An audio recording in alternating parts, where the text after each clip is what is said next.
ओम नमः शिवाय। मैं ज्योतिषाचार्य रुद्र प्रसन्न महापात्र भुवनेश्वर उड़ीसा से बोल रहा हूँ।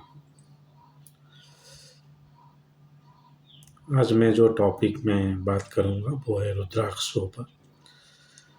पहले ऐसे होता था कि मैं जो भी हिंदी में बोल रहा था सेम टॉपिक को फिर इंग्लिश में बोल रहा था। अभी मैं वैसे नहीं करूँगा। कुछ हिंदी में भी बोलूँगा कुछ अलग टॉपिक, और इंग्लिश में भी बोलूँगा कुछ अलग टॉपिक या रुद्राक्ष के बारे में। इसके माध्यम से आप दोनों लैंग्वेज सीख सकते हैं।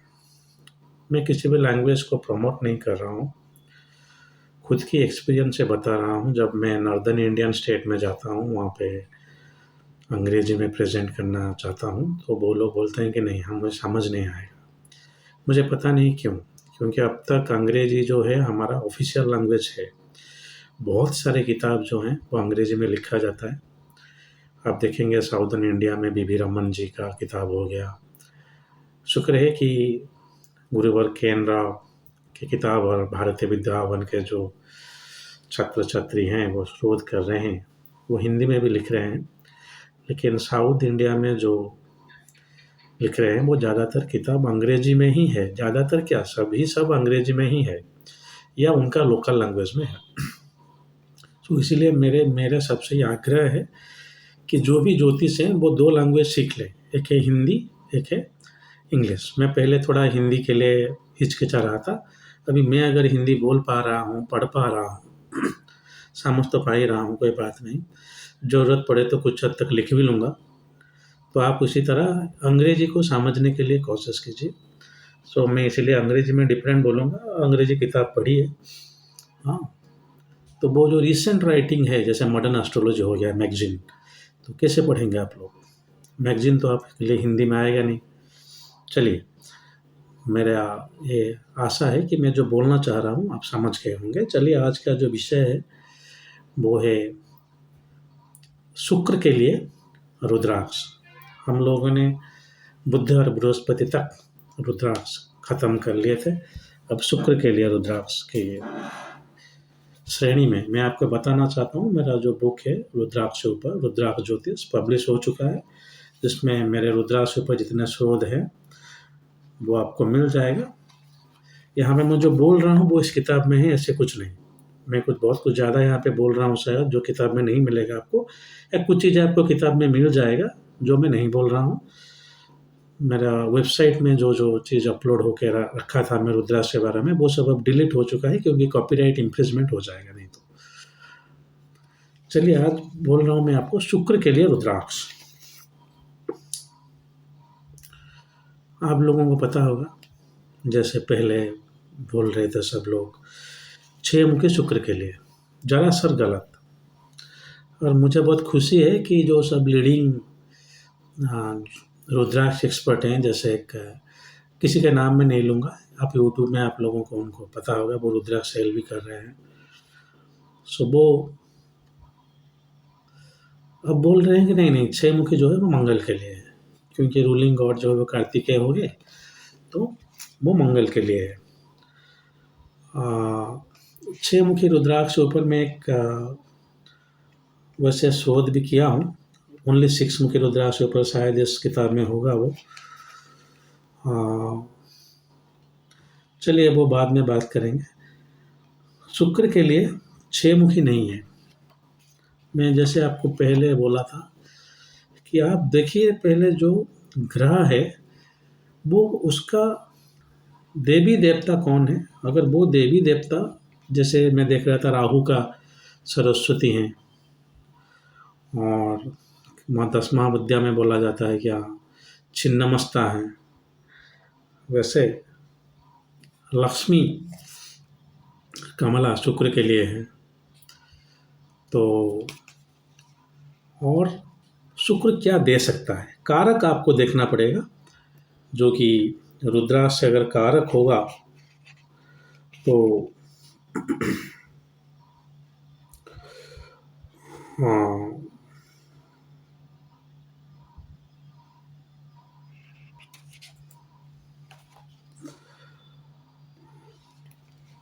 उस कारक के हिसाब से कौन सा रुद्राक्ष आपका सही होता है। 2 रुद्राक्ष मैं बोलने जा रहा हूँ। एक हो गया आपका 13 मुखी और एक हो गया आपका 21 मुखी। शुक्र जो है वो आपको धन संपत्ति वैभव देता है। यहाँ पे मैं बोलना चाहता हूँ, बृहस्पति जो है अगर वो भी धन संपत्ति देते हैं, ज्ञान देते हैं, शुक्र भी ज्ञान देता है। बृहस्पति जो है वो डिसिप्लिनरी ज्ञान देता है।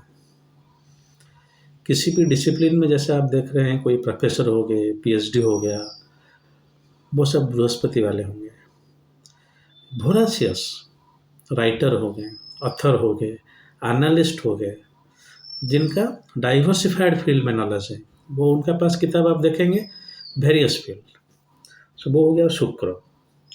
मेरे खुद के बारे में भी जैसे मैं डाइवर्सिफाइड फील्ड पढ़ रहा हूँ तो शुक्र।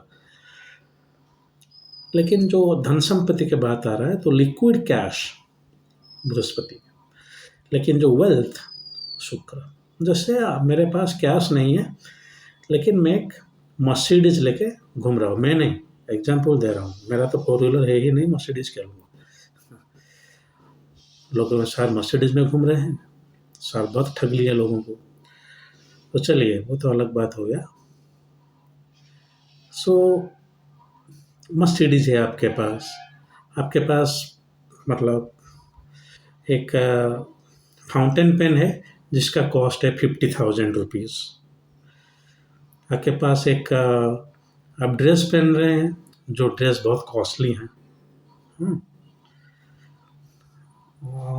लेकिन अगर मैं देखूंगा कि आपका इनकम और आपका सेविंग्स वगैरह इतना नहीं है, लेकिन ये वेल्थ है आपके पास, ये जो वेल्थ है ये शुक्र देता है। तो ये सब जो लोगों के पास ज़्यादा वैभव है, गाड़ी बंगला ये सब जो चीज़ है, वो भले ही उनका 70% 80% लोन में ही चल रहा हो, लेकिन अगर वो चीज़ है उनके पास 2 लाख का मोबाइल है तो वो शुक्र का कारकत्व है। ऐसे अगर हम देखेंगे तो 13 मुखी रुद्राक्ष जो है वो इंद्रदेव के और कामदेव, आपको ये भी पता होगा कि शुक्र जो है पुरुषों की वो काम का क्षमता की प्रतीक है। मंगल को भी माना जाता है, जिस जातक में मंगल और शुक्र का कोई संबंध बन रहा हो वो जातक बहुत कामुक होगा, इरेस्पेक्टिव ऑफ जेंडर, वो स्त्री हो या पुरुष हो। चलिए, तो वो कामदेव है और इंद्र है जो 13 मुखी रुद्राक्ष को रूल करते हैं। और इंद्र जी के पास सब कुछ था, तो 13 मुखी रुद्राक्ष शुक्र के लिए है अगर हम वैसे देखेंगे। लेकिन अभी आप यहाँ पे सोचेंगे कि शुक्र का जो ज्ञान मुझे चाहिए, जैसे शुक्राचार्य जो थे उनके पास मृत्यु संजीवनी मंत्र, किसको एक मृत को कैसे जिंदा किया जा सकता है वो उनको पता था, तो वो ज्ञानी भी थे। लेकिन वो ज्ञान का जो चीज़ है मैं यहाँ पे नहीं बोल रहा हूँ, क्योंकि इंद्र तो इतना ज्ञान वाला नहीं थे। हमें हमेशा अपने गुस्से के कारण वो तकलीफ में आते थे और फिर त्रिदेव की शरण में जाते थे। सर ये राक्षस मुझे मार रहा है, वो मुझे ऐसे परेशान कर रहा है। लेकिन जो वैभव के लिए आप 13 मुखी पहन सकते हैं। मतलब ये है कि अगर शुक्र ग्रह आपका वीक है षडबल में, तो 13 मुखी उसको इतना सब्स्टिट्यूट नहीं करेगा। शुक्र का कारकत्व तो दे रहा है, लेकिन शुक्र का कंप्लीट रिप्लेसमेंट नहीं है, क्योंकि यहाँ पे जो शुक्र का ज्ञान है वो नहीं आ रहा है। मेरे बात समझ में आ रहा है? तो आप शुक्र के लिए उसे एक प्रोक्सी कंपेयर कर सकते हैं। मैं थोड़ा डीप में जाके एडिक्वेट रिसर्च करके आपको ये सब चीज़ बता रहा हूँ। ये जो रूडिमेंटरी रिसर्च हो रहा है 1 से 9 मुखी 1 से नवग्रह के लिए हो गया, ये रिसर्च नहीं है, ये पुंगा पंडित वाली बात हो गई। चलो ऐसे बोल देते हैं, नहीं तो अगर आपको वैभव चाहिए तो ही 13 मुखी पहनिए। शुक्र का कारकत्व तो चाहिए, वैभव नहीं चाहिए। मैं एक रेगुलर एम्प्लॉई हूँ कंपनी में, मुझे ये सब चीज़ नहीं चाहिए, मुझे चाहिए जो कुछ मैरिज में अगर इशू है, कुछ जो शुक्र और कुछ ऐसे इतना लग्ज़री मुझे नहीं चाहिए। वैसे पूछेंगे तो 99% लोगों को लग्ज़री तो चाहिए ही चाहिए, लेकिन अगर नहीं चाहिए तो फिर तेरामुखी आपके लिए नहीं है। क्योंकि ये आपको लग्ज़री ही देगा। लग्ज़री आप सुख, समृद्धि या वैभव कुछ ऐसे बोल सकते हैं, और कुछ ऐड भी कर सकते हैं जिन लोग हिंदी के विद्वान हैं। तो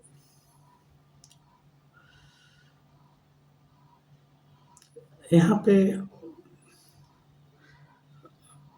और एक रुद्राक्ष के बारे में भी बात आता है, वो आता है 21 मुखी। ये हो गया कुबेर का, सब कुछ था कुबेर के पास। वो यक्ष थे, लेकिन उनके पास सब कुछ था। स्वर्ण का लंका जो था वो उनका ही था, जिसको बाद में रावण ले लिया। छोड़िए, रावण तो उनका स्टेप भाई था, स्टेप ब्रदर, सौतेला भाई जैसे बोलते हैं शायद हिंदी में, मुझे पता नहीं। अगर गलत टर्म यूज कर रहा हूँ तो क्षमा कीजिएगा। लेकिन कुबेर जी के पास सब कुछ था। आज के दिन में भी पैसा के लिए हम कुबेर जी को पूजा करते हैं। तो अगर आपको वो सब वैभव चाहिए, हमारा नवग्रह में शुक्र ही एक प्लैनेट है जो आपको वैभव दे सकता है।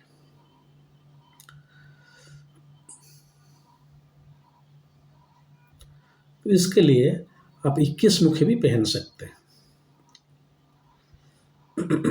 तो शुक्र का जो रुद्राक्ष है वो एक हो गया 13 मुखी और एक हो गया 21 मुखी।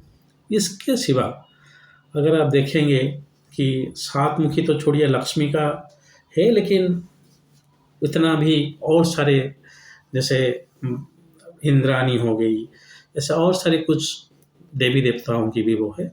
तो इसीलिए मैं बोलता हूँ कि अच्छा रहेगा अगर आप 13 मुखी और 21 मुखी पहने। तो जब 21 मुखी की बात आता है, मैं आपको सीधे सीधे बता दूं, 21 मुखी जो रुद्राक्ष है वो आप नेपाली आपको नहीं मिलेगा।